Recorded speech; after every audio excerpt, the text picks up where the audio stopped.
शीघ्रम रक्तपित्तम उपाचरेत. म्हणजे इथे रक्तपित्ताचं महत्व वर्णन करण्यासाठी त्यांनी 3 प्रकारच्या विशेषणांचा वापर केलाय.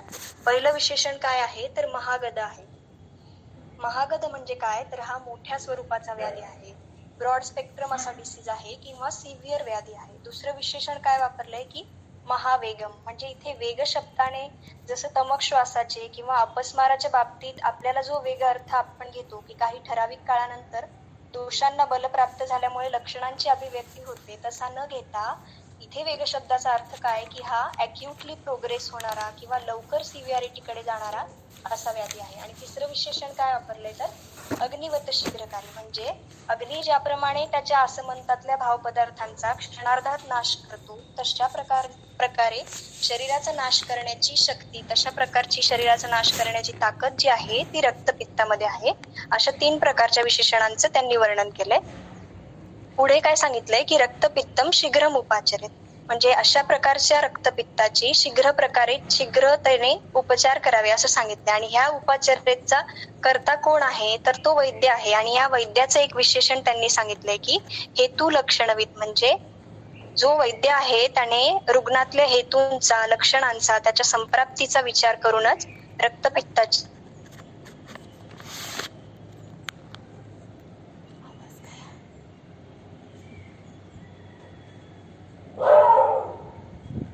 वर्णन केलंय. त्यात त्यांनी काय सांगितलंय तस्य आशुकारिणो दावाग्ने हे इव अपतितस्य आत्यैकस्य आशु प्रशांत्यै प्रयतितव्यम मात्रा देशम कालम च अभिसमीक्ष, म्हणजे चिकित्सा स्थानात जसं त्याच्या आशुकारित्वाचं, प्राणहरत्वाचं वर्णन होतं त्याच प्रकारचं वर्णन इथे आहे. फक्त तिथे वैद्य जो आहे त्याच्या विशेषणांमध्ये काय सांगितलं होतं की हेतू आणि लक्षणविद, तर इथे 3 पॅरामीटर्स अजून त्यांनी ऍड केलेत की जो वैद्य आहे त्याने मात्रा, देश आणि काल या 3 गोष्टींचा सुद्धा रक्तपित्ताची चिकित्सा करताना विचार करावा. आता हे जे रक्तपित्ताचं वर्णन आहे म्हणजे महागद आहे, महावेग आहे किंवा अग्निवत शीघ्रकारी आहे, हे फक्त चरक संहितेत आलेलं वैशिष्ट्य आहे. म्हणजे इतर संहिता जर आपण पाहिल्या बृहत्रयीतल्या तर त्यामध्ये अशा प्रकारचं रक्तपित्तातलं वैशिष्ट्य किंवा महत्व सांगणारं कुठलंही वर्णन आलेलं नाहीये. तर आता आपण आधी पाहिलं की निदान स्थानामध्ये ती गोष्ट सांगितली आणि चिकित्सा स्थानामध्ये परत त्याच गोष्टीचा त्यांनी पुनरुच्चार केलाय. मग ही पुनरुक्त तंत्र दोष त्यांना माहिती नव्हता का? मग हाच विषय त्यांनी पुन्हा का सांगितला? तर आपल्याला माहिती की आपल्या शास्त्रात जे काही हेतूंचं, संप्राप्तीचं किंवा लक्षणांचं वर्णन आलंय ते उत्कट अवस्था आहे, फुल ब्लोन पॅथॉलॉजी आहे, अशा पद्धतीने कन्सिडर करून आलेलं ते वर्णन आहे. म्हणजे प्रत्येक वेळी माझ्याकडे आलेल्या रक्तपित्ताच्या रुग्णाचं प्रोग्नोसिस बॅडच असेल का तर असं नाही. पण जर योग्य वेळी अवस्था ओळखून आपण चिकित्सा केली गेली नाही तर ही परिस्थिती उद्भवू शकते. तेवढी परिस्थिती उद्भवण्याची ताकद जी आहे ती रक्तपित्तामध्ये आहे. हे वैद्याच्या मनावर बिंबवण्यासाठी उपमा अलंकाराचा वापर करून त्यांनी पुन्हा ती गोष्ट आपल्याला स्पष्ट केली आहे. मग आपल्याला माहिती की अशाच प्रकारचं वर्णन म्हणजे हे व्याधी प्राणहर आहे, त्यांची आशु चिकित्सा करावी, अशा प्रकारचं वर्णन चरक संहितेत बऱ्याच व्याधींच्या बाबतीत आहे. म्हणजे क्षतक्षीणाच्या बाबतीत आहे, हिक्काश्वासाच्या बाबतीत आहे, संन्यासाच्या बाबतीत आहे, क्षतजकासाच्या बाबतीत आहे. पण त्यांच्या प्राणहरत्वाची, आशुकारित्वाची जी कारणं आहेत ती वेगवेगळी कारणं आहेत.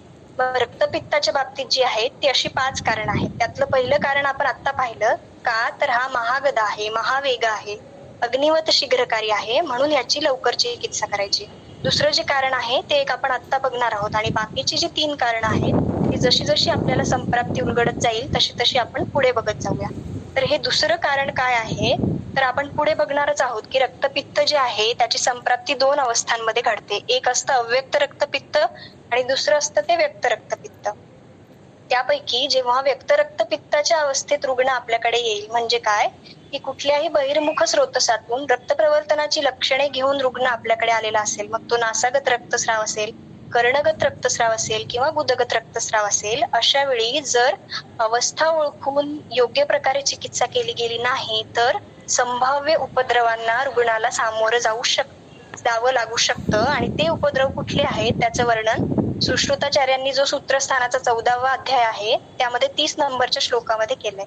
तिथे त्यांनी काय म्हटलंय तदति प्रवृत्तम शिरोभितापम आंध्यम अधिमंथम तिमिर प्रादुर्भावम धातुक्षयम आक्षेपकम पक्षाघातम एकांग विकारम तृष्णा दाहो हिक्काम कासम श्वासम पांडुरोगम मरणम चापादयती. म्हणजे अशा दुष्ट पित्तयुक्त रक्ताचं जर अतिप्रवर्तन झालेलं असेल तर त्यातून आक्षेपक, पक्षाघात, अंध्य ह्यासारखे घोर व्याधी उत्पन्न होऊ शकतात किंवा संप्राप्ती जर अजून प्रोग्रेस झाली तर मरणासारखी सुद्धा अवस्था उद्भवू शकते. म्हणून हा व्याधी जो आहे तो आशु चिकित्से म्हणून वर्णन केलाय.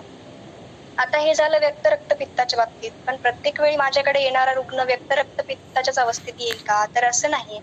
पण त्या रुग्णाचे जर हेतू, लक्षणं, संप्राप्ती ह्यांच्यावरून माझं जर निदान अव्यक्त रक्तपित्त असं झालेलं असेल तर ते अव्यक्त रक्तपित्त पुढे व्यक्तत्वापर्यंत न जाऊ देण्यासाठी सुद्धा आशु चिकित्सा करणं हे तेवढंच महत्वाचं आहे. कारण आपल्याला माहितीये की अणुर ही प्रथमं भूत्वा व्याधी पश्चात विवर्धते. म्हणजे या अणु अवस्थेत असताना, अव्यक्त अवस्थेत असताना जर आम्ही योग्य चिकित्सा केली तर पुढे येणारी व्यक्तत्वाची अवस्था आम्ही टाळू शकतो. म्हणजे थोडक्यात काय तर अव्यक्त रक्तपित्तामध्ये संप्राप्ती पुढे प्रोग्रेस होऊ नये म्हणून आणि व्यक्त रक्तपित्तामध्ये संभाव्य उपद्रव किंवा मरणासारखी अवस्था उत्पन्न होऊ नये म्हणून हे रक्तपित्त समजावून घेणे आपल्यासाठी महत्वाचं आहे. आता आपल्याला माहिती आहे की प्रत्येक व्याधी समजून घेण्यासाठी आमच्याकडे 5 उपाय दिलेले आहेत. तर ते 5 उपाय जे आहेत ते चरक निदान स्थानाचा जो पहिला अध्याय आहे त्या पहिल्या अध्यायामध्ये 6 नंबरचा श्लोक आहे, 194 पेज नंबरवरती. तिथे त्यांनी काय म्हटलंय, तस्य उपलब्धी ही निदान पूर्वरूप रूप लिंग उपशय संप्राप्तित. म्हणजे कुठलाही व्याधी जाणून घेण्याचे जर 5 उपाय आमच्याकडे आहेत तर संप्राप्तीचं असं महत्व काय, संप्राप्ती जाणून घेण्याचं विशेष महत्व काय, तर आपल्याला माहितीये संप्राप्तीची व्याख्या बघा. आता सुरुवातीला आपण संप्राप्तीची व्याख्या बघू आणि या संप्राप्तीवरून आपल्याला काय काय कळणार आहे, कुठले क्लूज आपल्याला मिळणार आहेत ते आपण बघूया.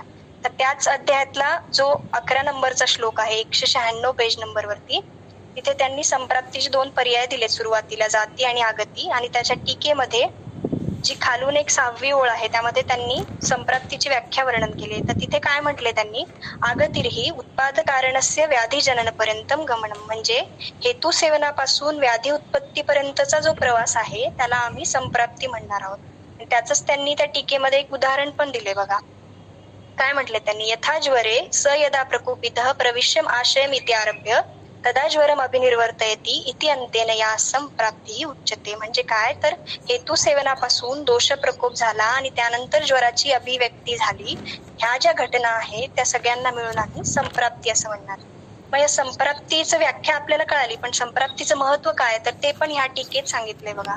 इयमच संप्राप्ती ही व्याधी विशेषम बोधयती एव. म्हणजे संप्राप्तीद्वारे आम्हाला काय कळणार आहे तर व्याधी विशेषाचा बोध करून देण्याचं काम जे आहे ते संप्राप्ती करणार आहे. मग हा व्याधी विशेष म्हणजे काय तर त्याचं सुद्धा उदाहरण त्यांनी याच टीकेत दिलंय. शेवटची ओळ जी आहे डाव्या बाजूच्या पॅरेग्राफ मध्ये तिथे त्यांनी दिले बघा, तया ज्वरस्य आमाशय दूषकत्वात अग्नि उपघातकत्व रस दूषकत्वादयो धर्माः प्रतीयन्ते. म्हणजे ज्वराची संप्राप्ती कळाली, यातून आम्हाला काय बोध होणार आहे तर ज्वरामध्ये आमाशयाची दृष्टी आहे, त्या आमाशय दृष्टीच्या परिणामी अग्नीचं उपहनन झालंय आणि रस जो धातू आहे त्याची प्राधान्याने ह्या दृष्टी होते. ह्या 3 महत्वाच्या गोष्टी कशावरून आम्हाला कळाल्या तर त्या आम्हाला संप्राप्तीवरून कळाल्या.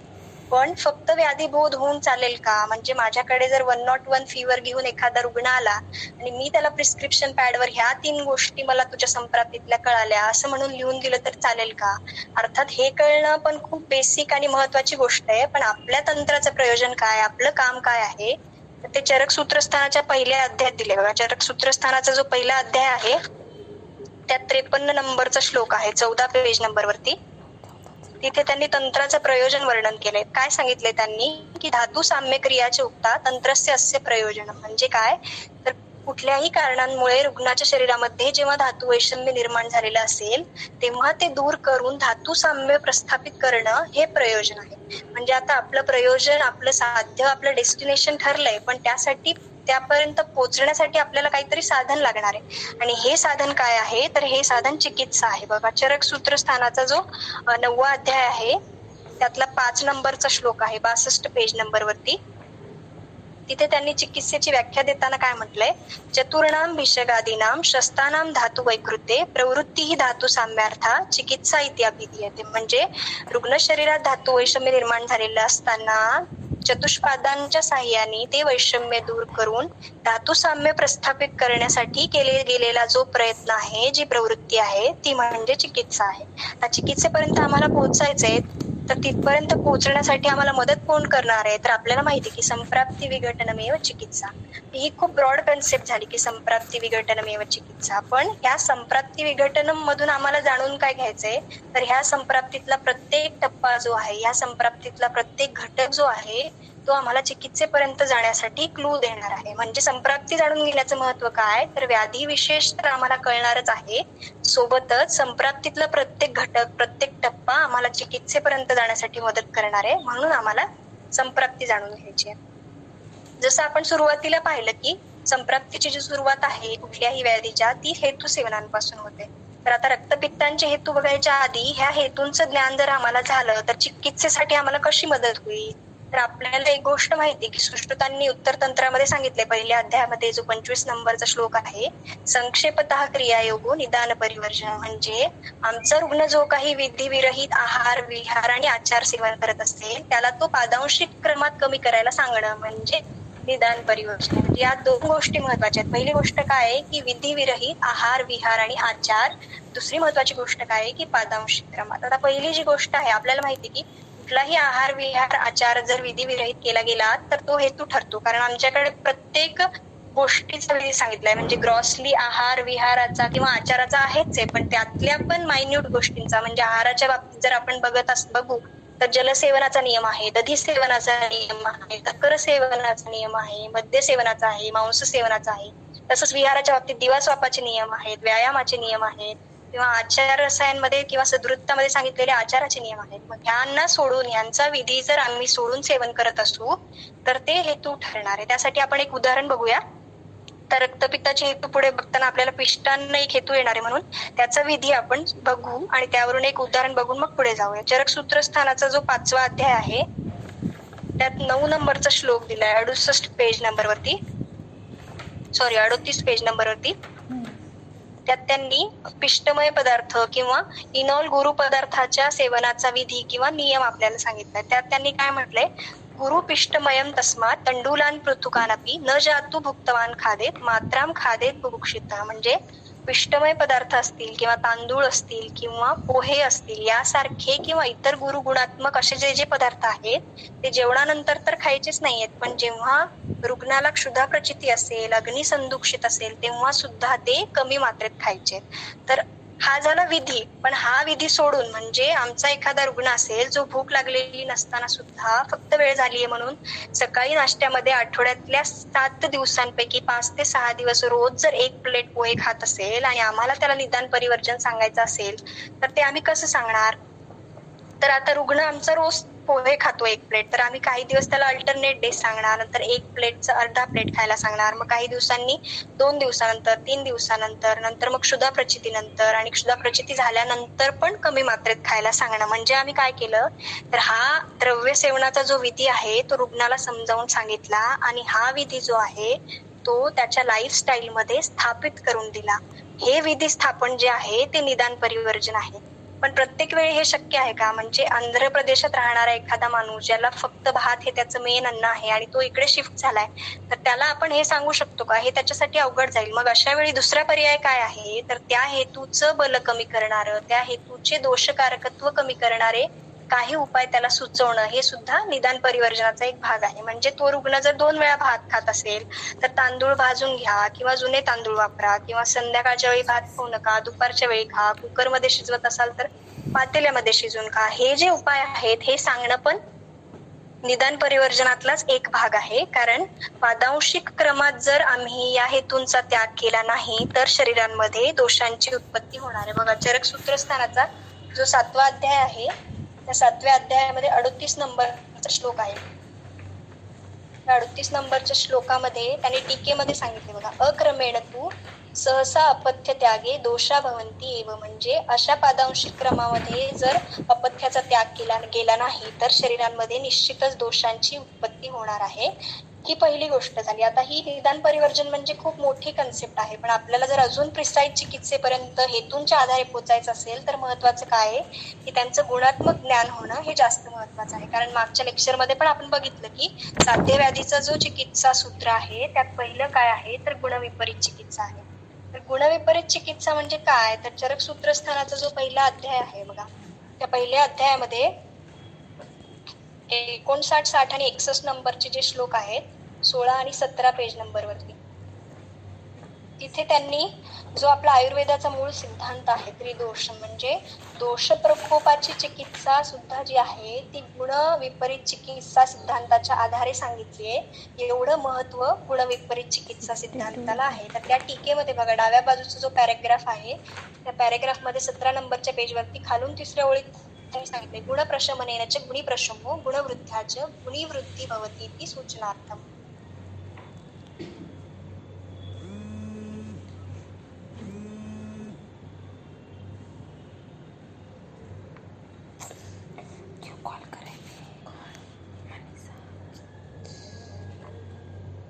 केलेला आढळतो. जसं बघा चरक सूत्रस्थानाचा जो 10वा अध्याय आहे त्या 10व्या अध्यायामध्ये 66 नंबरच्या पेजवरती 6 नंबरचा श्लोक आहे.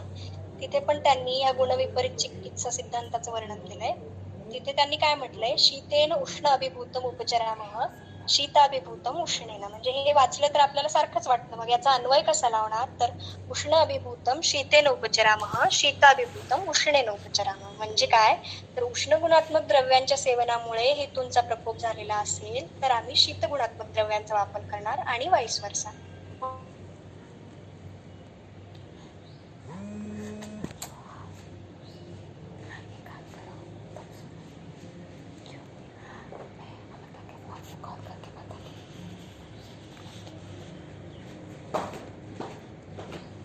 शोधाचं चिकित्सा सूत्र सामान्य आहे. त्यात त्यांनी काय म्हटलंय, उपाचरेत स्नेहभवम विरुक्षणैः प्रकल्पयेत स्नेहविधींच्या वृक्षजे. म्हणजे स्निग्ध गुणात्मक द्रव्यांच्या सेवनामुळे जर शोथाची उत्पत्ती झालेली असेल तर वृक्ष गुणात्मक चिकित्सा करायची आहे. वृक्ष गुणात्मक द्रव्यांच्या सेवनामुळे जर शोथाची उत्पत्ती असेल तर स्नेह गुणात्मक औषधींचं सेवन करायचं आहे. म्हणजे हे हेतू जाणून घेतले तर आम्हाला चिकित्सेपर्यंत कशी पोहोचण्यासाठी कशी मदत मिळणार आहे, तर आमच्याकडे 2 गोष्टी आहेत. एक तर निदान परिवर्जन आहे किंवा दुसरी गोष्ट म्हणजे काय आहे की गुणविपरीत चिकित्सा सिद्धांत आहे. तर आता रक्तपित्ताच्या हेतूंकडे आपण वळूया. तर रक्तपित्तांच्या हेतूचं जे वर्णन आहे ते चरक निदान स्थानाचा जो 2रा अध्याय आहे त्यामध्ये 4 नंबरचा श्लोक आहे 205 पेज नंबरवरती, तिथे त्यांनी विस्ताराने केलंय. तर आता या प्रत्येक हेतूंवर जर आपण बोलायचं म्हणलं तर आपले 4-5 लेक्चर तर ह्यातच गेले असते. म्हणून ह्या हेतूंचं ओव्हरऑल असेसमेंट करून जे फक्त एवढेच हेतू आहेत का रक्तपित्ताचे पित्त प्रकोपाचे, तर असं नाही. त्या काळात त्यांनी पाहिलेल्या रुग्णांना हेतू स्वरूपात आढळले त्यांची केलेली ही एक यादी आहे. दुसरी महत्वाची गोष्ट काय आहे की द्रव्य स्वरूपात तर यांचं ज्ञान करून घेणं आवश्यकच आहे, पण या हेतूंच्या आधारे जर आम्हाला अनुक्ताचं ज्ञान करायचं असेल तर जास्त महत्वाचं काय आहे तर ते गुणात्मक ज्ञान करून घेणं. म्हणजे प्रत्येक वेळी पेशंट आमच्याकडे इथे वर्णन केलेला पुळिथ हा हेतू घेऊन येईलच असं नाही, पण ह्या पुळिथातून आम्हाला काय समजून घ्यायचंय तर त्याचं उष्णत्व समजून घ्यायचंय, तीक्ष्णत्व समजून घ्यायचंय, विदाहित्व समजून घ्यायचंय. मग आजकालच्या हे रुग्णांमध्ये जो आढळणारे हेतू आहेत उष्ण तीक्ष्ण विदाही स्वरूपात असणारे, मग ते वेफर्स असतील, फ्रेंच फ्राईज असतील, चायनीज फूड असेल, हे सगळे या पुळिथाच्या अंतर्गत येणार आहेत. आता तिसरं जे आहे ते वर्णन शैलीचं वैशिष्ट्य आहे. म्हणजे हा प्रोबॅबली चरक संहितेतला असा एकमेव अध्याय आहे ज्यामध्ये चरक सूत्रस्थान 27व्या अध्यायात आपल्याला माहिती आहे की वेगवेगळ्या आहार वर्गांचं वर्णन केलंय. त्यातले ऑलमोस्ट म्हणजे जर इक्षू वर्ग आणि मधु वर्ग जर आपण सोडला तर प्रत्येक वर्गातल्या द्रव्यांचं काही प्रतिनिधी द्रव्यांचं त्यांनी यामध्ये हेतू म्हणून वर्णन केले. तुम्ही जर एकदा घरी जाऊन पुन्हा वाचाल तर तुम्हाला लक्षात येईल की यात शुक धान्यातले आहे, शिंपी वर्गातले आहेत, मांस वर्ग आहे, हरितक वर्ग आहे, फल वर्ग आहे, शाक वर्ग आहे, घृतान्न वर्ग आहे, दुग्ध वर्ग आहे, दधी वर्ग आहे, जल वर्ग आहे आणि मध्य वर्गात सुद्धा त्यात वर्णन आहे. आपण मागेच बघितलं की उत्कट अवस्थेतली संप्राप्ती म्हणून हे सगळं कन्सिडर करून केलेलं हे वर्णन आहे. मग हेतू पण त्यांनी तेवढ्याच ताकदीचे घेतले. म्हणजे प्रत्येक वर्गातल्या द्रव्यांचं वर्णन केलं तर ते द्रव्य सिलेक्शन जे आहे ते ब्लाइंडली केलेलं नाहीये, तर हे द्रव्य सुद्धा जे आहे ते चरक सूत्रस्थानाच्या 27व्या अध्यायात किंवा चरक सूत्रस्थानाच्या 25व्या अध्यायात प्रत्येक आहार वर्गातल्या द्रव्यांमध्ये जे जे हीनतम द्रव्य आहेत त्यांचं इथे वर्णन केले. म्हणजे त्यांचं दोषकारकत्व, त्यांचं बल एवढ्या लेव्हलचं आहे. म्हणजे बघा यवधान्य जे आहे, यव जे आहे ते शुक धान्यामध्ये हीनतम सांगितलंय, माश जे आहे ते शिंबी धान्यामध्ये हीनतम सांगितलेलं आहे, सरशप जे आहे ते शाक वर्गामध्ये हीनतम आहे, लकुच जे आहे ते फल वर्गामध्ये हीनतम आहे, गोमांस जे इथे वर्णन केलंय ते मृगमांसामधलं हीनतम आहे, कानकपोत जे आहे ते पक्षी वर्गातलं हीनतम आहे. हे तर द्रव्य स्वरूप हीनतमांचं वर्णन झालं, पण गुणस्वरूप सुद्धा त्यांनी तेवढ्याच ताकदीच्या द्रव्यांचं वर्णन इथे केलंय. म्हणजे बघा, त्यांना जिथे उष्ण गुण अपेक्षित आहे, तीक्ष्ण गुण अपेक्षित आहे, तिथे त्यांनी सर्षप घेतलंय, कुलत्थ घेतलंय, जे उष्णतम आहे, तीक्ष्णतम आहे. किंवा त्यांना जिथे गुरु गुण अपेक्षित आहे, स्निग्ध गुण अपेक्षित आहे, तिथे त्यांनी गव्य मांस घेतलंय, वाराह मांस घेतलंय, माहिष मांस घेतलंय, जे गुरुतम आहे, स्निग्धतम आहे, अभिषंदितम आहे. पुढचं महत्वाचं वैशिष्ट्य म्हणजे काय, की विरुद्ध अन्नातल्या काही गोष्टींचं त्यांनी यात वर्णन केलंय. आता विरुद्ध अन्न म्हणजे काय, तर आपल्याला माहिती आहे, चरक सूत्रस्थानाचा जो 26वा अध्याय आहे, त्या 26व्या अध्यायामध्ये 81 नंबरचा श्लोक आहे, 149 पेज नंबरवरती. तिथे त्यांनी विरुद्ध अन्नाची व्याख्या केली आहे. तिथे त्यांनी काय म्हटलंय, देहधातू प्रत्यनीक भूतानी द्रव्यानी देहधातुभिः विरोधम आपद्यन्ते परस्पर गुणविरुद्धानि कानिचित. म्हणजे ह्या कानिचित मधून आपल्याला काय समजून घ्यायचंय, तर काही द्रव्य परस्पर गुणांच्या विपरीत असतील तर ते विरुद्ध संज्ञेस पात्र होतील, पण काही अशी पण द्रव्य आहेत जी समान गुणांची असूनही विरुद्ध या संज्ञेस पात्र होतील. मग या दोन्ही कॅटेगरीतल्या हेतूंचं त्यांनी इथे वर्णन केलंय. आपण एक एक उदाहरण या दोन्ही कॅटेगरीचं बघूया. चरक निदान स्थानातला 2रा अध्याय जो आपण बघत होतो, त्यातला 4 नंबरचा श्लोक 205 पेज नंबरवरती. आता समान गुण विरुद्धाचं काय उदाहरण यांनी दिलंय, तर दुसऱ्या लाईन मध्ये बघा, आपल्याला कळेल की निष्पाव आहे, माश आहे किंवा कुलत्थ आहे यासारखी उष्ण तीक्ष्ण विदाही द्रव्य जर आपण दधी, दधिमंड, उदश्वित, कटुवर किंवा आम्लकांजी सारख्या उष्ण तीक्ष्ण द्रव्यांच्या संयोगाने वापरत असू तर हे समान गुण विरुद्ध ठरणार आहे. आणि विपरीत गुण विरुद्धाचं काय उदाहरण दिले त्यांनी, डाव्या बाजूचा जो पॅराग्राफ आहे त्यात लास्ट लाईन आहे, कानकपोतम वा सर्षपतैल क्षारसिद्धम. मग कानकपोतचे जर गुण आपण पाहू तर ते कशाय रसात्मक आहे, शीतवीर्य आहे. तर अशा शीतवीर्यात्मक द्रव्याचा जर क्षारसिद्ध सर्षप तैलासारख्या उष्ण तीक्ष्ण द्रव्यासोबत आम्ही संयोग केला तर तो विपरीत गुण विरुद्ध ठरणार आहे. तर विरुद्धाचे काही प्रकार आपल्याला माहिती, चरक सूत्रस्थानाच्या 26व्या अध्यायात दिलेले आहेत. त्यातल्या 3 प्रकारांचं त्यांनी इथे वर्णन केलंय. पहिला प्रकार जो त्यांनी यात वर्णन केलाय ते आहे संयोग विरुद्ध. तर या संयोग विरुद्धाचं काय उदाहरण दिले बघा, जी उजव्या बाजूच्या पॅराग्राफ मध्ये टीका आहे, त्या टीकेमध्ये 2री ओळ आहे, त्यात त्यांनी काय म्हटलंय, कोरदूषपी अन्नपाने पित्तहर उक्तस तथाप्यस्य निष्पावादी उक्तस्य संयोग महिना रक्तपित्त निदानत्व नेयम. म्हणजे कोरदोषाचे जे गुण आहेत ते सुद्धा शीत आहे, कषाय आहे, पित्तशामक आहे. मग असं पित्तशामक असणारं द्रव्य पित्त प्रकोपक म्हणून इथे का वर्णन केलं, तर त्यांनी त्याचं उदाहरण उत्तर काय दिलंय, की निष्पावासारख्या उष्ण तीक्ष्ण द्रव्यांशी जर त्याचा संयोग झाला तर ते संयोग विरुद्ध ठरून पित्ताचा प्रकोप करणार आहे आणि रक्तपित्ताचा हेतू ठरणार आहे. दुसरी गोष्ट त्यांनी काय सांगितली, की अवस्था विरुद्ध. अवस्था विरुद्धाचं काय उदाहरण दिले त्यांनी बघा, डाव्या बाजूचा जो पॅराग्राफ आहे त्यात दिले त्यांनी, उष्णाभितप्तो वा अतिमात्रम अतिवेलम वा आमंपयः पिबती. म्हणजे उन्हातून आल्यानंतर जास्त प्रमाणामध्ये किंवा असंस्कारित जलाचा वापर करणं हे अवस्था विरुद्ध आहे. ह्याचा सुद्धा एक विधी म्हणजे उष्णाभितप्त असताना रुग्णाला झालेली तृष्णा आणि मग त्यामध्ये जलपान कसं करायचं ह्याचा सुद्धा विधी आपल्याकडे चरक चिकित्सा स्थानाचा जो 22वा अध्याय आहे, 22व्या अध्यायामध्ये 23 नंबरचा श्लोक आहे, 568 पेज नंबरवरती. तिथे त्यांनी वर्णन केलंय. काय म्हटले त्यांनी, शिशिरस्नातस्य उष्मारुद्धः कोष्ठम प्रपद्य दर्शयति तस्मात् न उष्ण क्लांतो भजेत सहसा जलम शीतम. तर त्याच्या टीकेमध्ये दिले बघा त्यांनी, न सहसा इत्यानेन विश्रम्य. म्हणजे काही काळानंतर जलाचं सेवन करायचंय आणि ते जल सुद्धा शीत नाही पाहिजे. मग ते जल कसं असावं याचं वर्णन त्यांनी त्याच अध्यायातल्या 27 नंबरच्या श्लोकात दिले बघा. त्यांनी काय म्हटलंय, श्रुत शीतम सशीतोबलम अथवा शरपूर्व पंचमूलेन लाजा सिक्ता वा मधुयुतम इंद्रेण वा मंथम. म्हणजे हे जे जल आहे ते श्रुतशीत असावं किंवा सिद्धोपलासारख्या द्रव्यांनी किंवा शरप पंचमूलासारख्या द्रव्यांनी सिद्ध केलेलं असावं.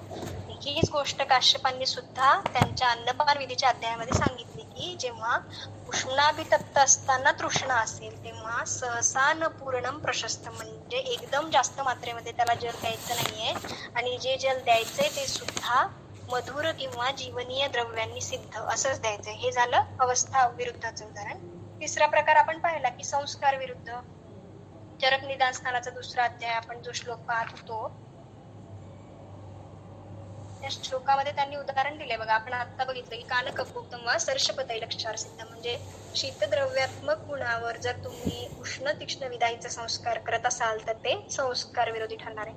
आपल्याला एक गोष्ट माहितीये की हेतू जे असतात ते व्याधींचे नसतात, तर ते दोष प्रकोपाचे असतात. पण इथे एक वैशिष्ट्य काय महत्वाचं की पित्त प्रकोपक हेतूंचं तर वर्णन आहेच आहे, आणि सोबत रक्तगामी हेतूंचं सुद्धा वर्णन रक्तपित्ताचे हेतू म्हणून त्यांनी केले. आता पित्त प्रकोप दोन प्रकारे घडतो आपल्याला माहितीये, स्वतंत्र प्रकारे घडू शकतो किंवा परतंत्र प्रकारे घडू शकतो. मग हे स्वतंत्र आणि परतंत्र प्रकोप म्हणजे काय, ते चरक विमान स्थानाचा जो 6वा अध्याय आहे त्यात 11 नंबरचा श्लोक आहे, त्यात दिलेला आहे बघा, 254 पेज नंबर वरती.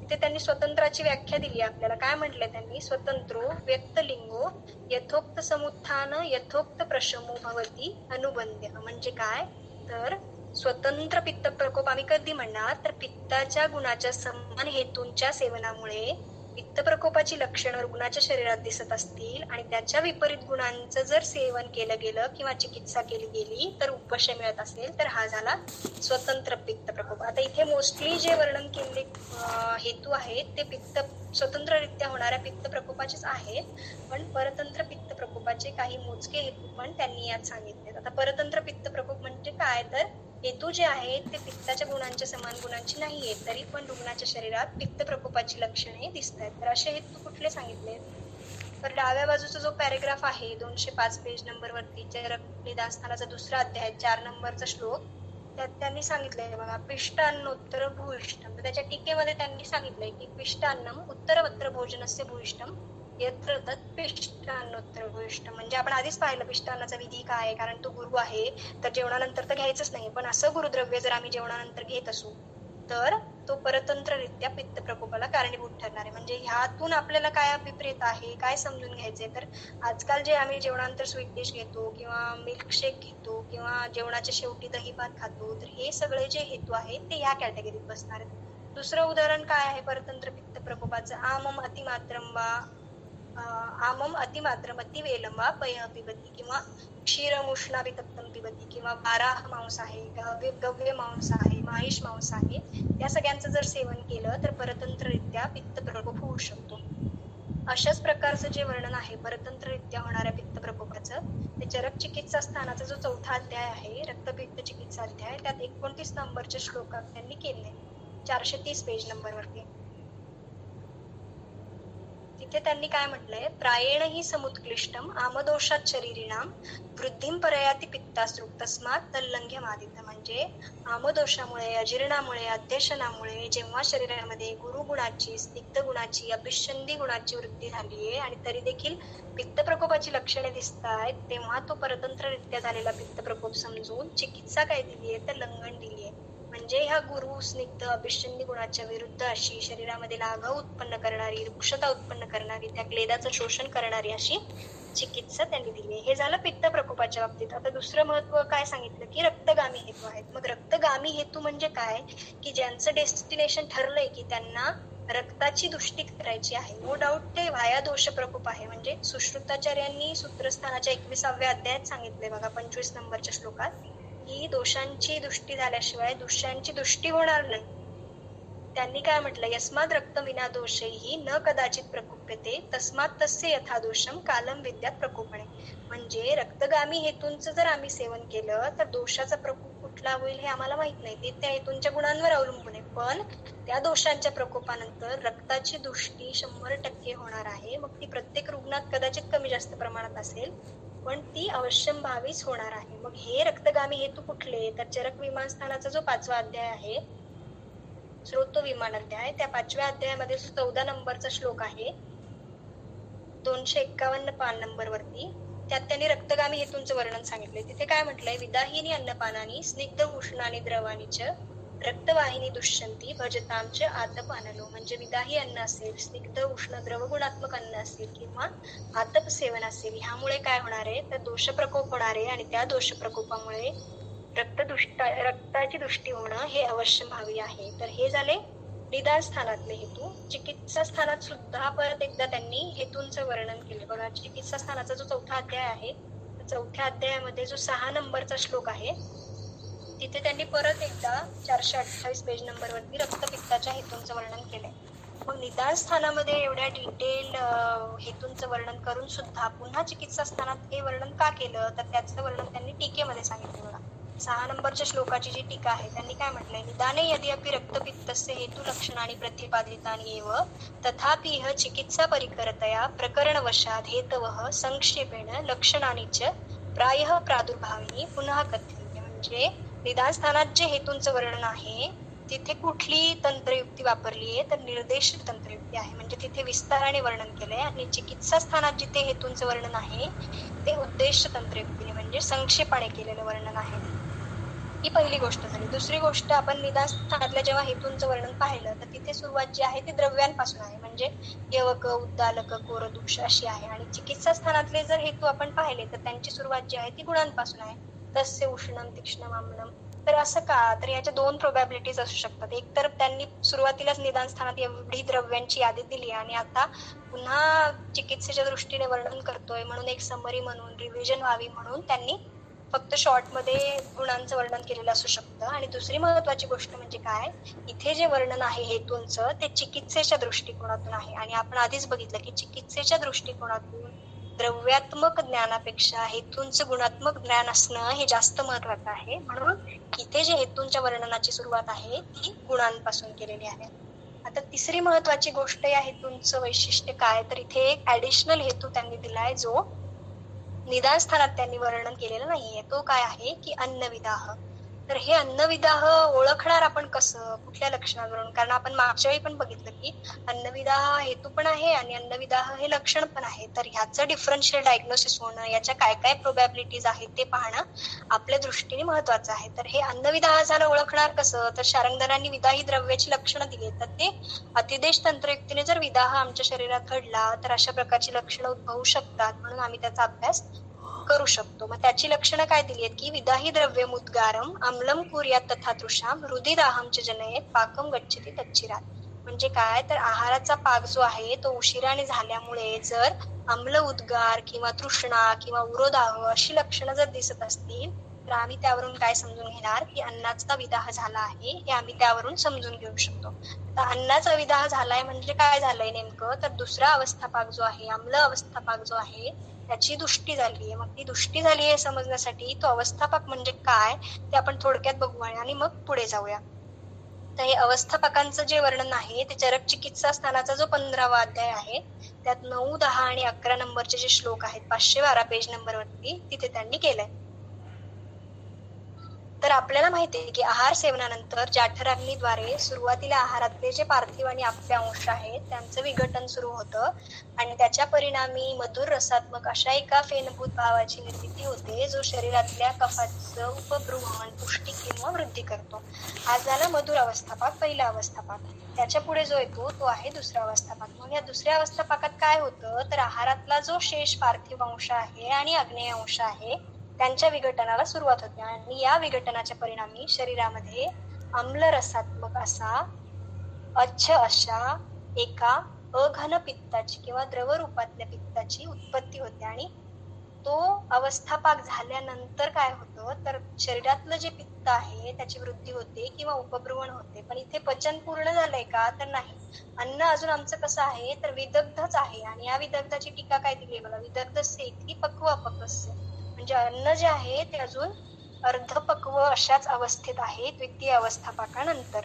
ही गोष्ट आपल्याला पुढे लागणार आहे म्हणून आपण थोडं समजून घेण्याचा प्रयत्न केला थोडक्यात. आता हा जो अन्नविदाह आहे ह्याच्या 2 प्रोबॅबिलिटीज त्या चरक चिकित्सा स्थानातला जो 6वा श्लोक आहे त्याच्या टीकेमध्ये त्यांनी आपल्याला दिली आहेत बघा. चरक चिकित्सा स्थानाचा 6वा अध्याय जो आहे 428 पेज नंबरवरती त्याच्या टीकेमध्ये जी 4थी ओळ आहे त्यात पहिली प्रोबॅबिलिटी त्यांनी काय दिली आहे, अन्नविदाहस्तु स्वरूपविदाही द्रव्य भक्षणात भवती. म्हणजे काय, जर आम्ही सेवन केलेला आहार हा जर उष्ण, तीक्ष्ण, आम्ल, लवण, कटू रसात्मक विदाही अशा प्रकारचा असेल तर काय होणार आहे, त्यात ऑलरेडी आग्नेय अंश जास्त असणार आहे. ह्या आग्नेय अंशाचं विघटन होण्यासाठी जास्त वेळ लागणार आहे. म्हणजे दुसरा अवस्थापाक जो आहे तो जास्त वेळ चालणार आहे आणि रिझल्टंट जे अच्छ पित्त आहे, आम्ल रसात्मक पित्त आहे, द्रव पित्त आहे त्याची निर्मिती जी आहे ती जास्त प्रमाणात होणार आहे. बघा, चरक चिकित्सा स्थानाचा जो 15वा अध्याय आपण पाहिला तो श्लोक आता त्याच्या टीकेमध्ये याचं वर्णन केलंय. चरक चिकित्सा स्थानाचा 15वा अध्याय त्यात जो 10 नंबरचा श्लोक आहे त्याची टीका आहे बघा, डाव्या बाजूच्या पॅरेग्राफ मध्ये वरतून एक 8वी-9वी ओळ असेल. त्यात काय म्हटले त्यांनी, अयम तु विशेषः यन् मधुराख्यस्य अवस्थापाकस्य मधुरादयः श्लेष्मजनका रसानुगुणा भवन्ति तदा स बहुश्लेष्मानं जनयति, यदा तु अवस्थापाको विपरीतकटुकादि परिगृहीतो भवति तदा स्तोकमात्रं कफं जनयति, एवं पित्तजनके अवस्थापाके अपि वाच्यम्. म्हणजे हे यांनी मधुर अवस्थापकाबद्दल सांगितले. आता आपल्याला आम्ल अवस्थापकाबद्दल जाणून घ्यायचे की नाही. जेव्हा यांनी काय सांगितले की जेव्हा पित्ताच्या गुणांच्या, पित्ताच्या रसाच्या अनुगुण आहाराचा आम्ही सेवन करू, म्हणजे काय, उष्ण तीक्ष्ण विदाही उष्ण वीर्यात्मक उष्ण गुणात्मक कटू आम्ल लवण रसात्मक जेव्हा आहार असेल तेव्हा काय होणार आहे तर बहुपित्तम जनयती, म्हणजे ह्या अच्छ पित्ताची अघन अशा द्रव पित्ताची जी उत्पत्ती आहे ती जास्त प्रमाणात होणार आहे आणि मग अन्नाचा विदाह होणार आहे. ही झाली पहिली प्रोबॅबिलिटी. दुसरी प्रोबॅबिलिटी जी आहे ती तोच जो श्लोक आपण पाहिला चरक चिकित्सा स्थानाचा 4थ्या अध्यायातला 6वा श्लोक, त्याच्या टीकेमध्ये दुसरी प्रोबॅबिलिटी दिली आहे बघा 428 पेज नंबरवरती. काय म्हटले त्यांनी, तथा पित्तेन अन्नवह स्रोतसो दुष्टत्वात अविदाही भोजनेनापि भवति, म्हणजे विदाही भोजनामुळे अन्नाचा विदाह झाला याचं लॉजिक आम्हाला कळालं. पण आता जे अन्न किंवा हेतू रुग्ण सेवन करतोय ते विदाही नाहीये, तरी सुद्धा अन्नाच्या विदाहाची लक्षणे का दिसतात, तर जर अन्नवह स्रोतस जे आहे ते पित्तभूयिष्ठ असेल. मग हे अन्नवह स्रोतस पित्तभूयिष्ठ म्हणजे काय, की दुसरा अवस्थापक आमचा बिघडलाय, द्रव्यात्मक दृष्ट्या अच्छ पित्ताची अघन पित्ताची द्रव पित्ताची उत्पत्ती जास्त प्रमाणात झालेली आहे आणि उष्ण तीक्ष्ण गुणांनी ते अन्नवह स्रोतस ऑलरेडी व्याप्त झालेला आहे. अशा वेळी त्या द्रव गुणातल्या पित्ताच्या वृद्धीमुळे अग्नी जो आहे तो मंद होणार आहे. कारण बघा अष्टांग हृदय सूत्रस्थानाचा जो 12वा अध्याय आहे त्यात त्यांनी सांगितलंय की पित्ताची पाचन शक्ती जी आहे ती केव्हा कार्यकारी ठरणार आहे, तर जेव्हा ते त्याचा द्रवत्वाचा त्याग करणार आहे, म्हणजे जेव्हा ते निद्रव असेल तेव्हाच ते पचनाचं कार्य करणार आहे. काय म्हटले त्यांनी, पित्तम पंचात्मकम तत्र पक्व आमाशय मध्यगम पंचभूतात्मकत्वैपी यत् तैजस गुणोदया त्यक्त द्रवत्वम पाकादिकर्मणा अनलशक्तितम, म्हणजे द्रवगुणाने जर पित्ताची वृद्धी झालेली असेल तर अग्नी मंद होऊन आहार पचनाचा जो वेळ आहे, जो काळ आहे तो डिले होणार आहे आणि अन्नाचा विदाह होणार आहे. बघा चरक चिकित्सा स्थानाचा जो 15वा अध्याय आहे त्या 15व्या अध्यायामध्ये 65 नंबरचा जो श्लोक आहे जिथे त्यांनी पित्तज ग्रहणीची संप्राप्ती सांगितली आहे 518 पेज नंबरवरती, तिथे काय म्हटलंय, कटु अजीर्ण विदाही अम्ल क्षाराद्येही पित्त मुल्बनम अग्निम आपलावया धांती जलम तप्तम इव अनलम. याच्या टीकेमध्ये जी उजव्या बाजूला जी पॅरेग्राफ मध्ये टीका दिली आहे त्यांनी वरती एक 6वी ओळ आहे. काय म्हटले त्यांनी, पैतिक ग्रहण्याम पित्तस्य अग्निसमानतया वर्धनम एव युक्तम, म्हणजे आता पित्तज ग्रहणीमध्ये पित्ताचे आणि अग्नीचे गुण समान आहेत आपल्याला माहिती. मग पित्त वाढतंय तर अग्नी सुद्धा आमचा वाढला पाहिजे, पण पित्त इथे वाढतंय पण अग्नी जो आहे तो मंद होतोय. असं का, तर त्यांनी सांगितलंय पित्तस्य द्रवत्वेन अग्निहननम क्रियते इति दर्शयन्नाह आपलावयाद हंती अननमिती, म्हणजे पित्त जर द्रवगुणाने वाढलेलं असेल तर अग्नीचं उपहनन होणार आहे. त्याच्या पुढे पण अजून एक गोष्ट त्यांनी दिली की उष्णस्य अपि द्रवतया अग्निनिर्वापणे दृष्टांतमाह जलम तप्तम इत्यादी, म्हणजे उष्ण आणि द्रवगुणाने वाढलेलं जर पित्त असेल म्हणजे अंशांश विकल्पाचा विचार करणं पण तेवढंच महत्वाचं आहे दोष प्रकोपाच्या बाबतीत. तर अशा वेळी जे आहे ते अग्निमंद होणार आहे. तेच जे आहे वर्णन ते चरक चिकित्सा स्थानाचा 19वा जो अध्याय आहे त्यामध्ये 6 नंबरचा श्लोक आहे 548 पेज नंबरवरती, तिथे पित्तज अतिसाराची संप्राप्ती सांगताना त्यांनी हीच गोष्ट सांगितली. काय सांगितले की द्रवत्वात् तत्प्रकुपितं पित्तम उष्माणम उपरुत्य पुरुषाशयं विसृत्य उष्ण्यात द्रवत्वात् सरत्वाच्च पित्वा पुरुषम अतिसाराय कल्पते, म्हणजे इथे पण पित्ताचा प्रकोप जो झालेला आहे तो द्रवगुणाने झालेला आहे आणि त्यामुळे काय झालंय, अग्नीचं उपहरण झालंय. आणि सेम टीका त्यांनी इथे खाली दिली. काय म्हटले बघा, द्रवत्वात् उष्माणम उपहत्येति यदि अपि पित्तम उष्णम अग्नेः समानतया वर्धकं भवति इति युज्यते तथापि द्रवत्वात् उष्माणम अग्निरूपं हन्ति इति अर्थः. म्हणजे आपल्याला काय कळालं की पहिली प्रोबॅबिलिटी काय आहे की विदाही द्रव्य सेवन असेल किंवा पित्ताचा प्रकोप द्रवगुणाने उष्ण गुणाने जर झालेला असेल तरी देखील अन्नाचा विदाह होणार आहे.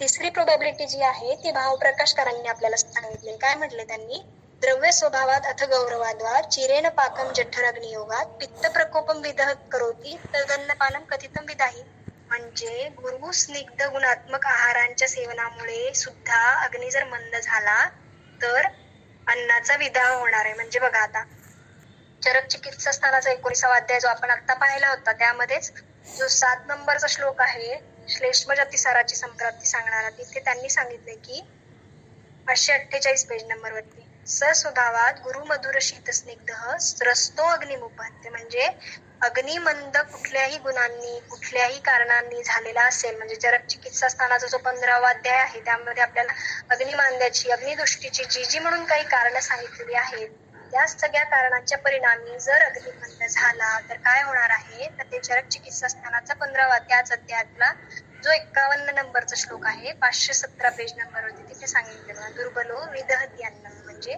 अग्नी एकदा दुर्बल जर झाला तर तो अन्नाचा विदाह करणार आहे. मग तो कुठल्या कारणांनी झालाय ते हेतूंचं अनालिसिस करून आम्हाला काढावं लागणार आहे.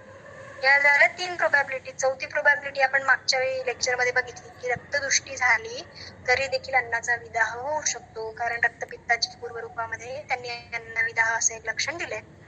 6वी प्रोबॅबिलिटी काय आहे, जी चरक चिकित्सा स्थानाचा 15वा अध्याय जो आहे त्यामध्ये त्यांनी दिलेली बघा. 15व्या अध्यायातला 55 आणि 56 नंबरचा श्लोक आहे. ग्रहणीची जर दृष्टी झालेली असेल तरी सुद्धा अन्नाचा विदाह उत्पन्न होऊ शकतो, कारण ग्रहणी व्याधीच्या पूर्वरूपामध्ये सुद्धा 55 नंबरच्या श्लोकामध्ये 517 पेज नंबरवरती त्यांनी विदाहो अन्नस्य आणि चिरात पाक अशी 2 प्रकारची लक्षणे दिली. आणि खालच्या श्लोकामध्ये काय म्हटलंय 57 नंबरच्या अपक्वम धारयति अन्नम पक्वम सृजति पार्श्वतः दुर्बल अग्निबला दुष्टातु आमम एव विमुंचति, म्हणजे अग्नी दुर्बल झाल्यामुळे जर ग्रहणीचं बल कमी पडत असेल आणि त्याचं जे प्राकृत कार्य आहे की अन्न जे आहे ते पूर्ण पचन होईपर्यंत धारण करणं आणि एकदा पूर्ण पाकक्रिया झाली की पार्श्वतः त्याचं सृजन करणं हे हॅम्पर होईल. आणि मग ते हॅम्पर झाल्यामुळे आम्हाला रिझल्ट काय दिसेल, तर आम जे अन्न आहे अपक्व अन्न आहे ते तसंच तसं त्याचं पार्श्वतः सृजन होते. म्हणजे ग्रहणी दृष्टी जी आहे ते पण अन्नविदाहासाठी एक कारण असू शकते. नंतरची प्रोबॅबिलिटी काय आहे की मानस भावांची इन्व्हॉल्वमेंट असेल तरी सुद्धा अन्नाचा विदाह होऊ शकतो.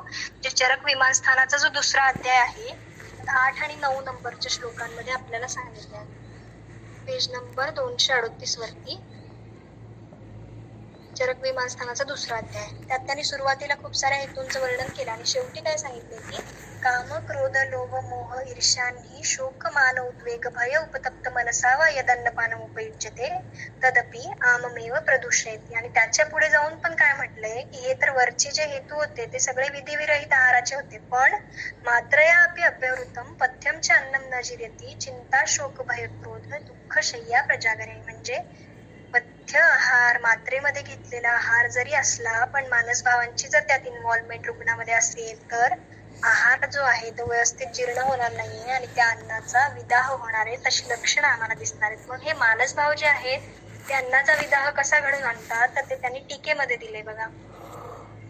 239 पेज नंबर वरती डाव्या बाजूचा पॅरेग्राफ पहिलीच ओळ आहे.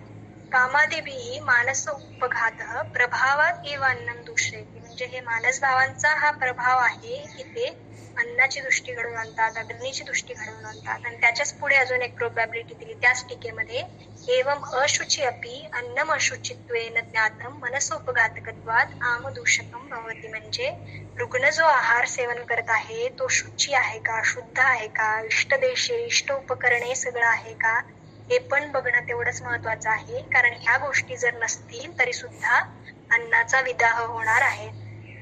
म्हणजे अन्नविदाहाची लक्षणे घेऊन आपल्याकडे जर एखादा रुग्ण आला तर त्याच्या हेतूंचं अनालिसिस करणं की कुठल्या हेतूंमुळे अग्निमंद झालाय, मग तो उष्ण तीक्ष्ण विदाही द्रव गुणांमुळे झालाय, गुरुस्निग्ध अभिषंदी गुणांमुळे झालाय, की चरक चिकित्सेतल्या 15व्या अध्यायातले जे जे काही हेतू सांगितलेत, म्हणजे विधिविरहित आहार सोडून पण काल ऋतू देश वैषम्य आहे किंवा पंचकर्म विभ्रम आहे त्यासारखे हेतू कुठले आहेत का, किंवा जीर्ण अम्ल पित्तासारखा जिथे अन्न व स्रोतस पित्त भूयिष्ठ आहे अशा कुठल्या व्याधीचा रुग्णाला इतिहास आहे का, ग्रहणी दृष्टी आहे का, मानस भावांची इन्व्हॉल्वमेंट आहे का, रुग्ण जो आहार सेवन करतोय तो शुद्ध आहे का, ह्या गोष्टींसोबतच रक्तदृष्टी आहे का हे सुद्धा बघणं महत्वाचं आहे. मागच्या वेळी आपण बघितलं की रक्तदृष्टीमुळे झालेला विदाह आपल्याला कसं कळणार, तर जेव्हा विदाहाची लक्षणे असतील आणि विपरीत चिकित्सा करून पण आम्हाला उपशय मिळाला नाही तर तिथे रक्ताची दृष्टी कन्सिडर करून आम्हाला चिकित्सा करायची आहे. म्हणजे जर एखादा जीर्ण अन्न व स्रोतसाच्या पित्तज व्याधीचा रुग्ण आपल्याकडे आला आणि शोधन शमन चिकित्सा करून विपरीत चिकित्सा करून जर उपशय नाही मिळाला तर तो रक्त जे व्याधी आहे, रक्तदुष्टी आहे, विदाह जो आहे तो रक्तज आहे हे कन्सिडर करून आपल्याला चिकित्सा करायची. बघा चरक सूत्रस्थानाचा जो 7वा अध्याय आहे त्यात 14 नंबरचा एक श्लोक आहे जिथे छर्दी वेगविधारणाची चिकित्सा त्यांनी दिली आहे. तिथे काय सांगितले त्यांनी छर्दी वेगविधारणाच्या चिकित्सेमध्ये 49 पेज नंबरवरती भुक्त्वा प्रच्छर्दनं धूमो लंघनं रक्तमोक्षणं वृक्ष अन्नपानं व्यायामो विरेकश्च अत्र शस्यते. मग वेगविधारण आहे ते छर्दीचं आहे, मॅनिफेस्टेशन जे आहे ते त्वचेवर आहे मोस्टली, आणि चिकित्सा रक्तमोक्षण हे रक्तमोक्षणाचं लॉजिक आपल्याला लागत नाही. तर कदाचित हे असं असू शकतं की छर्दी म्हणजे काय आहे की विदग्ध असा द्रवगुणाने वाढलेला जो आहार आहे तो दोषांना उत्कृष्ट अवस्थेपर्यंत नेत आहे, आणि अशा उत्कृष्ट दोषांना जर आम्ही सप्रेस केलं तर परत तो जो विदाही गुण आहे, तो द्रव गुण आहे, तो आमाशयात वाढणार आहे. मग त्यासाठी आम्ही पहिल्यांदा काय केलं की जो सप्रेस झालेला, आमच्याकडून सप्रेस झालेला दोष उत्क्लेश आहे तो परत आम्ही वाढवला. कशाद्वारे? तर रुग्णाला जेवण दिलं आणि मग ते जवळच्या मार्गाने बाहेर काढण्यासाठी आम्ही सद्य वमन केलं. पण जो रुग्ण वमनार्ह नाहीये त्याच्यासाठी आम्ही काय केलं तर सुरुवातीला आम्ही गुणविपरीत चिकित्सा केली. ती कशी केली तर हा द्रवगुण वाढलेला, उष्णगुण वाढलेला, तीक्ष्णगुण वाढलेला कमी करण्यासाठी या द्रवगुणाचं शोषण करणारी वृक्ष अन्नपान किंवा धूमपान किंवा लंघन यांचा प्रयोग आम्ही केला. आणि तरी सुद्धा जर त्या लक्षणांचा उपशय झाला नाही तर हा विदाह रक्तच आहे असं कन्सिडर करून कदाचित त्यांनी इथे रक्तमोक्षण सांगितलेलं असू शकतं. अशाच प्रकारचं जे वर्णन आहे तर ते चरक चिकित्सा स्थानाचा जो 15वा अध्याय आहे त्या 225 नंबरचा श्लोक आहे बघा. ग्रहणी चिकित्सा अध्याय जिथे तीक्ष्णाग्नी किंवा भस्मकाचं वर्णन केलंय तिथे त्यांनी सिरावेद अशी चिकित्सा दिली आहे. 225 पेज नंबरवरती 225 नंबरचा श्लोक 525 पेज नंबरवरती सॉरी. तिथे काय आहे तर पित्ताचा प्रकोप झालाय. तर पित्ताचा प्रकोप जो आहे तो उष्ण तीक्ष्ण गुणांनी झालाय. मग 221 ते 225 पर्यंत आम्ही गुणविपरीत चिकित्सा सांगितली. काय गुणविपरीत चिकित्सा सांगितली की उष्ण तीक्ष्ण आणि पित्त प्रकोपित झालंय तर गुरु स्निग्ध शीत गुणात्मक सगळी औषधांचा वापर सांगितलाय. पण तरी देखील जर उपशय मिळत नसेल तर त्यांनी काय सांगितलंय व्यधयित्वा सिराम पिबेत गोधूम चूर्ण मंथम. मग हा विदाह, हा पित्त प्रकोप रक्तगामी झालाय हे कन्सिडर करून कदाचित त्यांनी इथे सिरावेद सांगितलेला असेल. आता हे झालं चरक संहितेतल्या रक्तपित्तातल्या हेतूंच्या बाबतीतलं वर्णन. तसंच वर्णन जे आहे ते सुश्रुतांनी उत्तर तंत्राच्या 45व्या अध्यायात पण सांगितलंय. इथे त्यांनी फक्त एक पॅरामीटर आपल्याला एक्स्ट्रा सांगितलं की नित्यम अभ्यास, म्हणजे हे जे हेतू आहे ते किती काळापासून रुग्ण सेवन करतोय हे पण बघणं महत्वाचं आहे. अष्टांग हृदयकारांनी सुद्धा निदान स्थानाच्या 3ऱ्या अध्यायामध्ये हेतूंचं वर्णन केलंय रक्तपित्ताच्या बाबतीत. आणि एक पॅरामीटर आपल्याला सांगितलंय की मात्रा म्हणजे अतिसेवितही, म्हणजे किती मात्रेत रुग्ण या हेतूंचं सेवन करतोय हे पण बघणं महत्वाचं आहे. आता हेतूंची व्याख्या आपल्याला माहितीये. मधुकोशकारांनी काय सांगितली की स इति कर्तव्यता को रोगोत्पादक हेतू निदान, म्हणजे ज्या हेतूने आपली इति कर्तव्यता पूर्ण केलेली आहे, ज्या द्रव्याने आपली इति कर्तव्यता पूर्ण केलेली आहे त्यालाच आम्ही हेतू म्हणणार. मग इति कर्तव्यता काय आहे तर रोगोत्पादन करणं ही त्याची इति कर्तव्यता आहे. पण 2 प्रोबॅबिलिटीज अशा आहेत जिथे हेतू सेवन सुरू आहे पण व्याधीची उत्पत्ती होत नाहीये. मग अशा 2 प्रोबॅबिलिटीज कुठल्या आहेत तर पहिली प्रोबॅबिलिटी आहे की जर रुग्णाच्या शरीरामध्ये व्याधी विघातकर भावांची उपस्थिती असेल तर हेतू सेवन सुरू असूनही कदाचित व्याधीची उत्पत्ती होणार नाही. हे चरक निदान स्थानाचा जो 4था अध्याय आहे प्रमेह निदान अध्याय त्यामध्ये 4 नंबरचा श्लोक आहे बघा.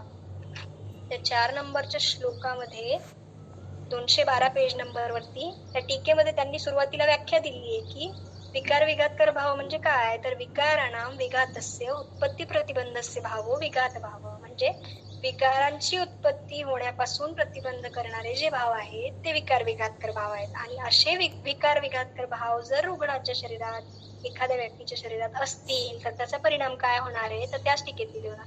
तत्र विकाराणां विघात भावस्य प्रतिविशेषः विकार अजन्नम तथा चिरेण च जननम अनुविकार जननम वा, म्हणजे अशा कंडिशन मध्ये काय होऊ शकतं एकतर व्याधीची उत्पत्तीच होणार नाही, झाली तर ती उशिराने होईल किंवा अणुस्वरूपात तो व्याधी असेल किंवा संपूर्ण लक्षणं व्यक्त नसतील.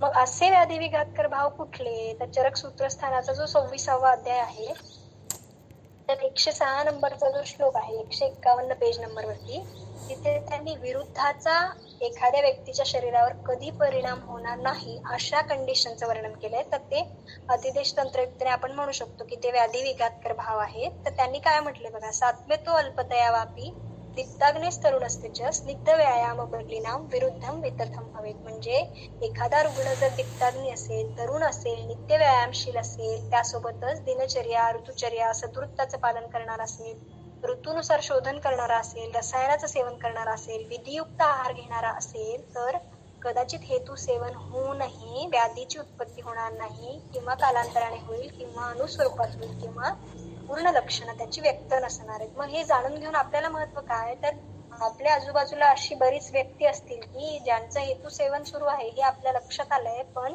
कदाचित आज त्यांची अग्नीची स्थिती प्रबळ आहे, आज त्यांचं वय तरुण आहे, म्हणून त्यांना व्याधीची उत्पत्ती होणार नाही. पण कालांतराने जेव्हा वय वाढेल आणि हे हेतू सेवन जर सुरूच राहिलं तर व्याधीची लक्षणं त्यांना निश्चित दिसणार आहेत. म्हणून योग्य वेळी हे व्याधी विघातकर भाव आहेत की नाही हे ओळखून रुग्णांचं हेतू सेवन जे आहे ते त्याला बंद करायला सांगणं, किंवा निदान परिवर्जन आपण जे आधी वर्णन केलं ते सांगणं, हे व्याधी विघातकर भाव जाणून घेण्यामागचं महत्व आहे.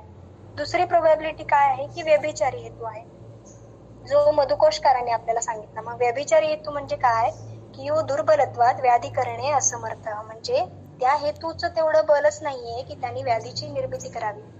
आता प्रत्येक हेतू जो आहे तो तेवढ्याच प्रकारचा दोषकारक ठरणार नाहीये. प्रत्येक हेतूचं दोषकारकत्व तेवढ्याच प्रमाणात नसणार आहे. चरक सूत्रस्थानाचा जो 28वा अध्याय आहे त्यात 7 नंबरचा श्लोक दिलेला आहे. त्यात दिलंय बघा 178 पेज नंबरवरती, वरतून जी एक 6वी वगैरे ओळ आहे त्यात म्हटलंय त्यांनी, न ही सर्वाणी अपथ्यानी तुल्य दोषानी. आणि टीकेमध्ये काय म्हटलंय, त्याच डाव्या बाजूच्या पॅरेग्राफ मध्ये टीकेची जी 6वी 7वी ओळ आहे त्यात म्हटलंय तुल्य दोषानी ती तुल्य दोषकराणी.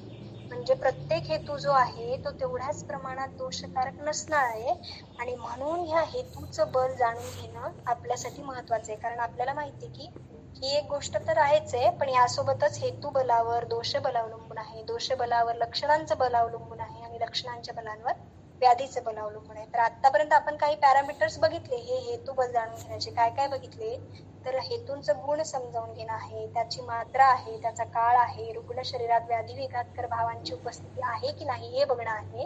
आणि अजून जे ऍडिशनल पॅरामीटर्स आहेत ते ह्याच अध्याय म्हणजे चरक सूत्रस्थानाचा जो 28वा अध्याय आहे त्यात 7 नंबरचा जो श्लोक आहे त्यात काही ऍडिशनल पॅरामीटर्स आपल्याला हेतूचं बल जाणून घेण्यासाठी दिलेले आहेत. तिथे काय म्हटलंय त्यांनी, तदेव ही अपथ्यम देशकाल संयोग वीर्य प्रमाण अतियोगात भूयस्तरम अपथ्यम संपद्यते. तर ह्याचं जे उदाहरण आहे ते त्यांनी टीकेमध्ये आपल्याला दिले बघा. जसं व्रीही आहे, उजव्या बाजूचा पॅराग्राफ आहे त्या 2 नंबरची ओळ आहे. काय म्हटले त्यांनी, यथाव्रीही पित्त कर्तृत्वेन अपथ्य, म्हणजे व्रीही पित्त प्रकोपक आहे, अपथ्यच आहे, हेतूच आहे. पण ह्या व्रीहीचं बल कधी वाढेल, या व्रीहीचं बलाचं असेसमेंट कधी करणार, कसं करणार आपण, तर पहिला पॅरामीटर आहे की देश. म्हणजे काय, जर अनुपदेशामध्ये आपण ह्या व्रीहीचं सेवन करत असू तर ते जास्त अपथ्यकर ठरणार आहे. दुसरं पॅरामीटर काय आहे की काल आहे, म्हणजे जर शरद काळामध्ये या व्रीहीचं सेवन करत असू आपण तर ते जास्त अपथ्यकर ठरणार आहे. तिसरं पॅरामीटर काय आहे की संयोग आहे, म्हणजे याच व्रीहीचं सेवन जर दधीफ आणि त्यासारख्या द्रव्यासोबत आम्ही करत असू तर ते जास्त अपथ्यकर ठरणार आहे. चौथं पॅरामीटर काय आहे की वीर्य आहे, स एव उष्णीकृतो बलवान शीतस्तु दुर्बल, म्हणजे उष्ण असेल असं व्रीही तर ते जास्त अपथ्यकर बलवान हेतू ठरणार आहे. आणि लास्ट पॅरामीटर काय दिलंय की प्रमाणात योग, म्हणजे जास्त मात्रेत जर सेवन केलं गेलं तर त्याचं बल जे आहे ते वाढणार आहे. आता हे झालं शास्त्रोक्त हेतूंचं वर्णन, आणि या हेतूंच्या आधारे आता आपलं काम काय आहे, तर बृहत्रयीमध्ये जेवढे जेवढे पित्तज व्याधी आहेत त्या पित्तज व्याधी किंवा प्रत्येक व्याधीच्या पित्तज प्रकारातल्या हेतूंचं जे जे द्रव्य आहे त्यांची एक लिस्ट काढणं, आणि त्या द्रव्यांच्या लिस्ट सोबत त्यांची विकृती म्हणजे त्यांचे आजकाल आढळणारे डेरिव्हेटिव्ह काय काय आहेत ते काढणं. म्हणजे एक उदाहरण बघू आपण, जसं कंदशाक हे रक्तपित्ताचा हेतू आहे तर आपण त्याचं उदाहरण म्हणून आलू घेऊया किंवा बटाटा आपण ज्याला म्हणतो. तर रुग्णाला जर आपण विचारलं की तुम्ही बटाटे खाता का, तर उत्तर काय येईल की कधीतरी खाण्यात येतात. मग ह्याच्यावरून आपण प्रिसाइजली त्या हेतू बलापर्यंत पोहोचू शकतो का, तर नाही. पण हे बटाटे ज्या ज्या पदार्थांमध्ये वापरण्यात येतात अशा 10-20 पदार्थांची जर यादी आपल्याकडे असेल, म्हणजे बटाट्याची भाजी आहे, पराठा आहे, समोसा आहे, वेफर्स आहेत, तर अशा 20 पदार्थांपैकी 7-8 पदार्थ जर रुग्ण आठवड्यातून 3-4 वेळा खात असेल तर ते कम्पॅरेटिव्हली जास्त बलवान असेल. कशापेक्षा? तर अशा 20 पैकी 3-4 पदार्थ जर रुग्ण 1-2 महिन्यातून खात असेल त्यापेक्षा. म्हणजे ह्या विकृतीतून आपल्याला काय कळणार आहे, तर दोषांचं हेतूंचं जे बल आहे ते आपण अजून प्रिसाइजली काढू शकतो. हे झालं आहाराच्या बाबतीत.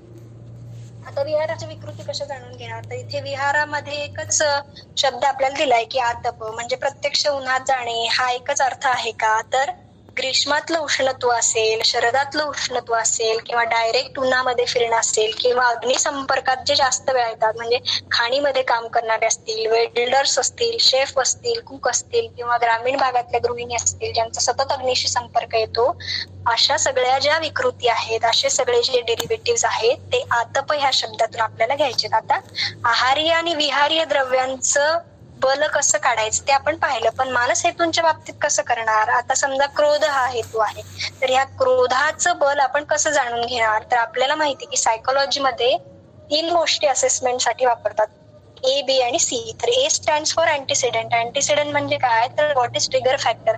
आपण रुग्णाला काय विचारणार की कुठल्या गोष्टीमुळे तुम्हाला राग येतो. B stands for behaviour.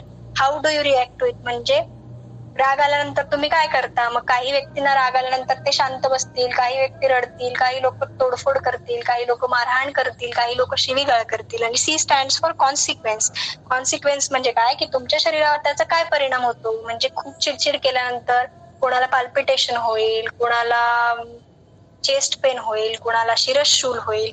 तर ह्यावरून आपल्याला काय कळणार आहे, म्हणजे बघा की छोट्या छोट्या कारणांवरून एखाद्या व्यक्तीला राग येत असेल आणि तो राग आल्यानंतर जर ती व्यक्ती समोरच्या व्यक्तीला मारहाण करत असेल आणि त्यामुळे त्याला पाल्पिटेशन साठी सारखी लक्षणं दिसत असतील, तर हा क्रोध जो आहे तो किती बलवान आहे हे आपल्याला यावरून कळू शकतं. आणि दुसरी गोष्ट काय कळू शकते, तर रुग्णाच्या ओव्हरऑल सत्वाचं सुद्धा असेसमेंट आपल्याला कळू शकतं. आता हे जे आहे हे उक्त हेतूंच्या बाबतीतलं वर्णन झालं, आणि ह्याच आधारे आपल्याला अनुक्त हेतूंचं सुद्धा ज्ञान करून घ्यायचंय. हा आजच्या आपल्या लेक्चर मधला शेवटचा पार्ट आहे, तर त्याच उदाहरण घेऊन आपण आजचं लेक्चर संपवूया. म्हणजे आज जो आपल्याकडे रुग्ण हेतू घेऊन येतो म्हणजे चायनीज फूड आहे, तर त्याचं बल, त्याचं गुणात्मक विवेचन आम्ही कसं करणार, तर त्यासाठी आम्हाला काय काय लागेल, तर इन्ग्रेडियंट्स लागतील, मेथड ऑफ प्रिपरेशन लागेल, मेथड ऑफ स्टोरेज लागेल आणि मेथड ऑफ प्रिझर्वेशन लागेल.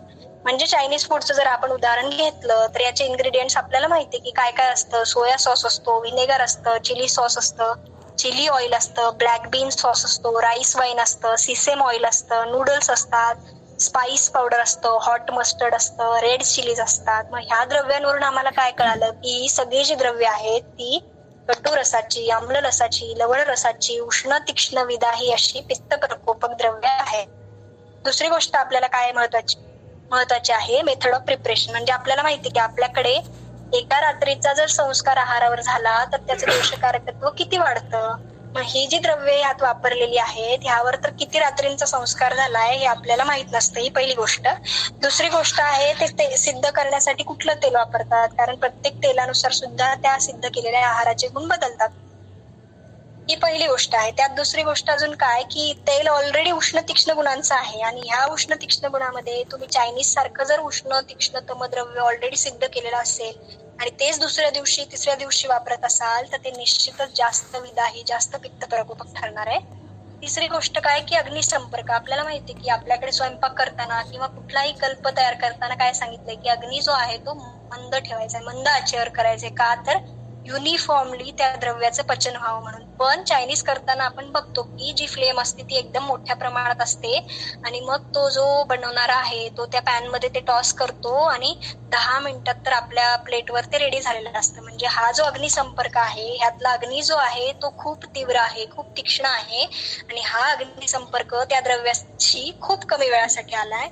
ते अन्न जे आहे ते किती प्रमाणात पक्व झालेलं आहे ह्याचा सुद्धा विचार करणं त्याच्या हेतू म्हणून बल ठरवण्यासाठी महत्वाचं आहे. तिसरी गोष्ट काय, स्टोरेज आहे. मग इष्ट देशे इष्ट उपकरणे आहे का, म्हणजे जिथे आपल्याला सर्व करतात ते असतं इष्ट देशे इष्ट उपकरणे, पण जिथे हे बनवतात ते इष्ट देशे इष्ट उपकरणे, तिथे शुची आहे का हे पण बघणं महत्वाचं आहे. चौथी गोष्ट आहे प्रिझर्वेशन, म्हणजे प्रिझर्वेटिव्ह म्हणून मग व्हिनेगार, सोया सॉस किंवा जास्त प्रमाणात मीठ वापरलं जातं. हे पण उष्ण तीक्ष्ण विधाह्य आहेत, म्हणजे ऑलरेडी ज्याचे कंटेंट्स उष्ण तीक्ष्ण विधाह्य आहे, या सगळ्या द्रव्यांचा त्यावर संस्कार झालाय, तर त्यामुळे त्याचं उष्णत्व तीक्ष्णत्व अजून वाढलंय. म्हणून म्हणजे त्याचं हेतू म्हणून बल जे आहे, दोषकारकत्व आहे, ते अजून वाढलंय. हे झालं आहाराच्या बाबतीत. तसंच विहाराच्या बाबतीत, जसं एसी मध्ये बसणं हा शास्त्रात सांगितलेला हेतू नाहीये आपल्या विहारीय, त्याचं असेसमेंट आम्ही कसं करणार, तर त्याचे गुण काय, तर शीतवृक्ष गुणाची वृद्धी होणार आहे. मग किती काळापासून, तर एखादा IT क्षेत्रात काम करणारा माणूस आहे, त्याला 2 वर्षापासून जॉब लागलाय, तर तो 2 वर्षापासून एसी मध्ये काम करतोय. किती मात्रेसाठी, वर्किंग आवर्स 8 तास आहेत, तर 8 तासासाठी मी एसी मध्ये कंटिन्यू बसलेला असतो. मग पादांशिक क्रमात त्याचा त्याग करता का, म्हणजे काय, तर एसीतून बाहेर पडताना हळूहळू टेम्परेचर वाढवत रूम टेम्परेचर पर्यंत ऍडजस्ट करून नंतर बाहेर पडता की डायरेक्ट एसीतून उन्हात जाता.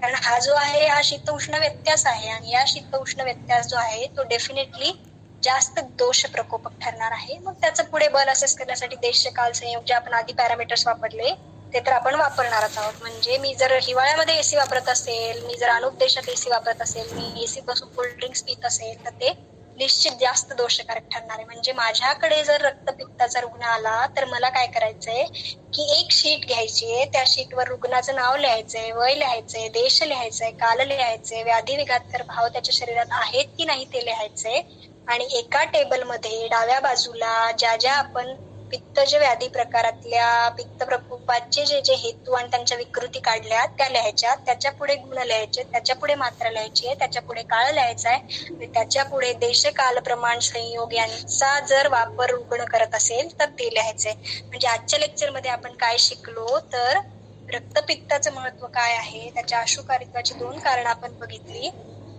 त्यानंतर संप्राप्ती शिकून घेण्याचं महत्व काय आहे ते पाहिलं. त्यानंतर संप्राप्तीचा जो पहिला टप्पा आहे हेतू सेवनाचा, तर त्या हेतूंचं ज्ञान जर आपल्याला झालं तर ते चिकित्सेपर्यंत आपल्याला जाण्यासाठी कशी मदत करणार आहे ते बघितलं. आणि रक्तपित्तातले जे बृहत्तर इथले हेतू आहेत त्या उक्त हेतूंचं ज्ञान आणि त्यांचं बल कसं असेस करायचं ते बघितलं. आणि अनुक्त जे हेतू आहेत त्यांचं गुणात्मक ज्ञान आणि त्यांचं बलाचं परीक्षण असेसमेंट कसं करायचं ते आज आपण आजच्या लेक्चरमध्ये बघितलं. पुढचं लेक्चर जे असेल त्यामध्ये आपण दोष प्रकोप जो आहे संप्राप्तीतला दुसरा टप्पा, तो आपल्याला चिकित्सेपर्यंत नेण्यासाठी कशी मदत करेल, आणि या हेतूंच्या सेवनामुळे पित्त प्रकोप, मग रक्ताची इन्व्हॉल्वमेंट आणि मग रक्तपित्ताची संप्राप्ती कशी प्रोग्रेस होणार आहे ते आपण पुढच्या लेक्चरमध्ये बघूया. थँक्यू. धन्यवाद मॅम. या विषयासंदर्भात जर कोणाला काही शंका असतील तर याच विषयावर जे उर्वरित पुढील व्याख्यान होणार आहे त्यानंतर आपण त्या लेक्चरनंतर आपण घेऊयात शंका.